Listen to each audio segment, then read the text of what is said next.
I didn't have just one knee replacement, I had two. And if I were to do it all over again, I wish someone would have told me these 5 stages so that I didn't get frustrated or feel like a basket case going through it. This video will help you set your expectations so that you can avoid frustration and feeling like a basket case. Okay, so when I was a little girl, I would always be so worried that we were gonna get lost. When I was driving with my grandfather, and one day I asked him, I was like, Grandpa, how do you know where you're going? And he said, Susie, the idea is to follow the hood ornaments. Remember when cars had hood ornaments? He said, concentrate on the hood ornament and you're never gonna get lost. I always trusted my grandfather because he knew just what to say. And this is much like those pre-op jitters. Number 1 is the pre-op jitters. So before surgery, I was scared of the unknown. I didn't know what to expect before I had my surgery. Because if it were me, I thought I was gonna die on the table. I am not kidding you. That was one of my biggest fears, is thinking I wasn't gonna make it through the surgery. And then I got very curious about that. Why was I thinking that? Why did I keep going back to that one thought? Because if I didn't start tackling this, it would keep resurfacing it. So for me, it was really important in that pre-op stage to really zero in on why I was feeling the way that I was feeling. You know, when you go camping and you're preparing and you're getting everything ready and maybe you made a list and you're checking it off and you think, okay, yeah, we're ready to go. And then you go and you start getting set up at the campsite and it's beautiful and you're taking in nature and it looks so serene. And then you go to cook something and you realize that you forgot the actual pan you're supposed to cook in. That's kind of a big deal, right? That's kind of what knee replacement is like. You do not know what to expect in that first week. You can sit there and you can prepare all that you want, but when you go right into that first week, you're realizing a lot of things.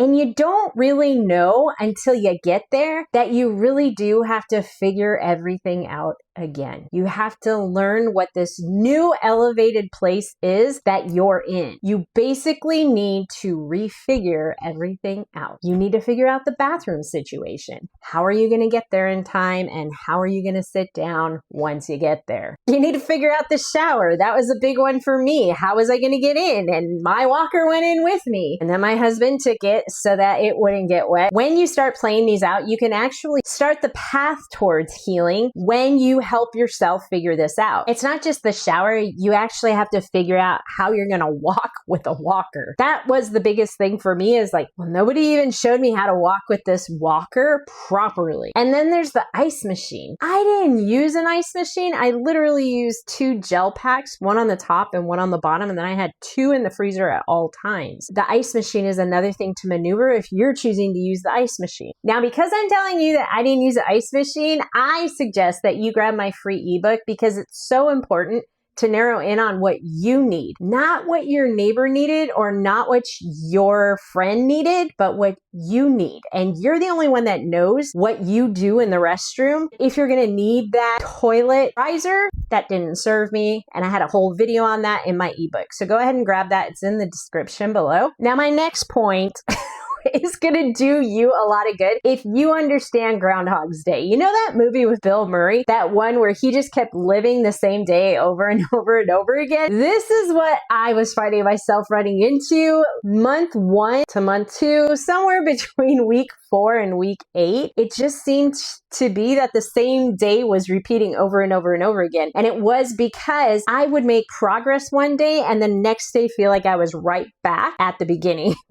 And I would spend all day helping myself strengthen it up, getting rid of that stiffness, only to go to sleep and the next day be in the same spot again. At least it seemed like it was in the same spot until I actually saw those numbers, which took some time. That Groundhog's Day feeling is real. That's why we call this a marathon recovery, because your recovery is 12 to 18 months, sometimes 24. So it's important to understand that your recovery lasts a while. And Groundhog's Day is something that can repeat. And for some, it doesn't last long at all. There was one day that I walked into PT and I was sitting there with my walker. There was this gentleman that walked in. He was probably about 70 years old, and he walked in with a fresh incision. It was bandaged, but it was fresh. You could tell it had fresh dressing on it. And he walked in, sat down. He didn't have an assistive device. They called his name. He got up and he walked all the way back to the back. And I was amazed because he looked like he was doing great. His incision looked the same as mine. Now, I didn't see the incision. I saw the bandage, but the bandage was the same. So I assumed he had my same surgery. So I asked my physical therapist if he also had a knee replacement, and he said yes, but he was only a week out. I was 3 weeks out. And that in and of itself is enough to send you in a tailspin, because you're going to immediately compare yourself to somebody like that. And I'm going to be the first to tell you, comparison is the thief of joy. I found myself in that comparison trap quite a bit. And if you don't deal with that, then it's going to persist. So go through those emotions, process them, because what you resist persists. Do you remember that movie Field of Dreams with Kevin Costner? And he kept hearing that if you build it, they will come. Yeah, when I talk about building a vision, that's what I'm talking about. Kevin Costner had this dream of building a ballpark in the middle of his cornfield. That was his dream. And he had a dream that these baseball stars would show up. If my memory serves me correct, I could be really wrong about that. But he envisioned it. And they said, if you build it, they will come. And sure enough, he built the baseball diamond. And guess what happened? I'm going to leave that to you. If you haven't seen the movie, go watch Field of Dreams. But this is what I mean about